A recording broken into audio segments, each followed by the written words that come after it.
ሰላም ጤና ይስጥልን። የግዮን ዜና መረጃዎችን እነሆ። ጀነራል መንበሩ ግለሰብ ብቻውን ተቋም ይሆናል እንዴ ብዬ እስክደመምብህ ድረስ ተቋም ምን ማለት እንደሆነ በተግባር ያሳየኸኝ ደግነትና ትትና በአካል ቁመው ሲሄዱ አየን ቢባል አንተን የሚመስሉ ጀግንነት ገቢርም ሐሳብም ሆነው ሲጓዙ ምን አይነት ውህደት ነው ብዬም የተማርኩብህ ቅን ወንድሜ ነህ ሲል ፋኖ ማንችሎት ይገልጸዋል።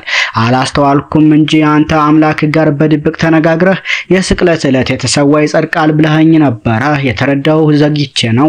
ደግ አይሰነብትም። ሞት ቀን በቀን እያንዳንዷ የእግራችንን ኮቴ መሃል እንደሚከተለን ብረዳም ከውጥናችን አንጻር ባልጠበቅነው ቅጽበትና ሁኔታ የሚከሰት አልመሰለኝም ነበር። ከዛሬ ጀምሮ የውሾች ወንድም ያመፀኞች ዘር አንበባልም። አንተማ የለህም። እኔ ያንተ ባለ ዕዳ ለከፈልከው ውድ መስዋዕትነት ሁሉ እማኝ ነኝ። ደጉ ገበሬ በመንገዳችን መሃል እንጀራውን ሲያጎርሰን ለዚህ ህዝብ ያልሞትንለት ለማን ይሞታል ስትለኝ ነበር። ቃልህን ኑረሃል። ደፋሮች ሁሌም ከፊት ናቸው። በኃይል ረፍ ወንድም ዓለም የጻዳ አባት ሲል ይጨምራል። ሌላው የዘመቻ አንድነት ጀብድ በአማራ ፋኖ በጎጃም 8ኛ በላይ ዘለቀ ክፍለ ጦር አባ ኮስተር ብርጌድ ከጠዋቱ የጀመረው ውጊያ እስከ ምሽቱ 1 ሰዓት የቀጠለ ሲሆን የወራሪው አስከሬን እስካሁን አልተነሳም። የበላይ ዘለቀ ዘር ከልጅ እስከ አዋቂ በነቂስ ወጥቶ ገጥሞታል። በመጪዎቹ ወራት ጠራርገን ህዝባችንን ነፃ እናደርገዋለን። የጀግናው ጀነራል መንበሩ ጌታዬ መስዋዕትነት ገደቤ ላይ የተፈጨፈጨፉት ንጹሃን ወገኖቻችን ደም በሺዎች እጥፍ እየተመለሰ ነው።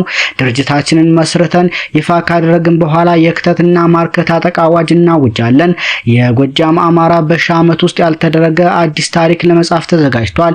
ክብር ለሰማዕታት ሲል ፋኖ ማርሸት ፀሐዩ ገልጿል።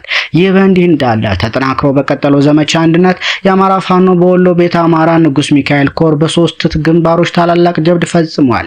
ዛሬ ሚያዝያ 10 2017 ዓ.ም ከጠዋቱ 11 ሰዓት ጀምሮ በኢንጂነር ደሳለኝ ክፍለ ጦር በታች ግንባር፣ በመብረቅ ክፍለ ጦር ደግሞ በማካይፍታና ጎረንጅ ግንባር እልህ አስጨራሽ ትንቅንቅ ቢያረፍድም መብረቆቹ ከ4 ሰዓታት በኋላ የሚታወቁበትን የመልሶ ማጥቃት ስልታቸውን ተጠቅመው ቅጥረኛ ዙፋን ጠባቂው ከወግድና ጎረንጅ ከተማ የጉርባ ለመግባት ቦርቦር ድረስ እየጎተተ ቢመጣም ሞትና ቁስለኛ በማድረግ ታላቅ ኪሳራ አድርሰውበታል።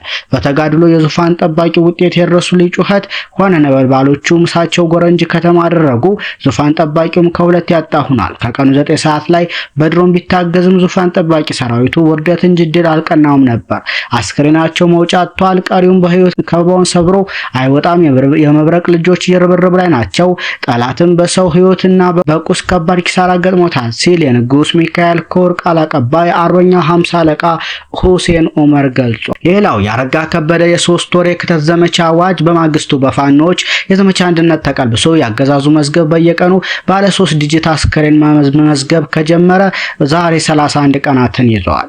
ይህ ለኛ እጅጉን ድንቅ ተጋድሎ ነው። ምክንያቱም ክረምቱን አምሮ የፈራው አገዛዙ በመጋቢት ሚያዝያና ግንቦት መጠነ ሰፊ ማጥቃት ፈጽሞ ፋኖን ማጥፋት የሚል እቅድ ነበረው። ነገር ግን ባልተጠበቀ መልኩ ፋኖቻችን ጭራሽ ወደ ተቀናጀ ማጥቃት ገቡና አገዛዙን አስከሬን ያስቆጥሩት ጀመር። በእግረኛ ኃይል ተስፋ የቆረጠውና የከፋ ኪሳራ ያጋጠመው ፋሽስታዊ የጨቅላው አብይ አህመድ አገዛዝ በእነዚህ ወራቶች የተጠናከሩ የድሮን ጥቃቶችን ሊፈጽም እንደሚችል ግልጽ ነው። አሁንም ያለ ልዩነት ይህንን ጥቃት በንጹሃን አዛውንቶች፣ ህፃናትን፣ ገበያተኞች ወዘተ እየተፈጸመ ይገኛል። ይህንን የአየር ሁኔታ እስኪገድበው ድረስ አጠናክሮ እንደሚቀጥልም መገመት ይገባል። እኛ ደግሞ ለአገዛዙ ምቹ የተባለውን ወቅት ጭራሽ በማጥቃት እንቅስቃሴ እያገባደር ነው።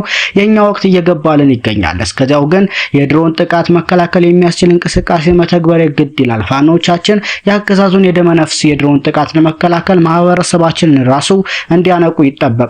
እንኳኑ ራሳቸውን ቀርቶ ሁኔታዎች ልክ ባልሆነ ትንታኔ ማናናቅና ግዴለሽ ዝርክርክ እንቅስቃሴና መሰባሰቦች በተለያዩ አካባቢዎች ከሰማን ተጠያቂው የቀጠናው የፋኖ አመራር መሆን አለበት። ዝርክርክ አመራር ዝርክርክ ከባቢንና አደረጃጀት እየፈጠረ እንዳለ ከተጠየቅ ጋር ማሳወቅ ያስፈልጋል። ሌላው ልናሰምርበት የምንፈልገው ነገር ደግሞ ወታደራዊ ምርቃት ፕሮግራሞች የሚፈጥሩት ማህበረሰባዊና ጓዳዊ መነቃቃት እንዳለ ሆኖ እስከ ክረምቱ ድረስ ግን ጋብ ማድረግ ያስፈልጋል። እስካሁን የፈጣሪ ጥበቃ ታክሎበት እንጂ ልክ ያልሆነ እንቅስቃሴ ነው። ለኛም ከሚያስደምም ወታደራዊ ምርቃት ፕሮግራሞችና ትዕይንቶች ይልቅ በውጊያው ወቅት ጥንቅቅ ባለ ወታደራዊ ዲሲፕሊን መስመር ሰርቶ ሲንቀሳቀስ የምናየው የፋኖ ሰራዊት ይበልጥ ይማርከናል ሲሉ ህዝባዊ ደህንነቶች ለፋኖች መልእክት አስተላልፈዋል። ሰሞነኛ መረጃዎች እነኛን ይመስሉ ነበር።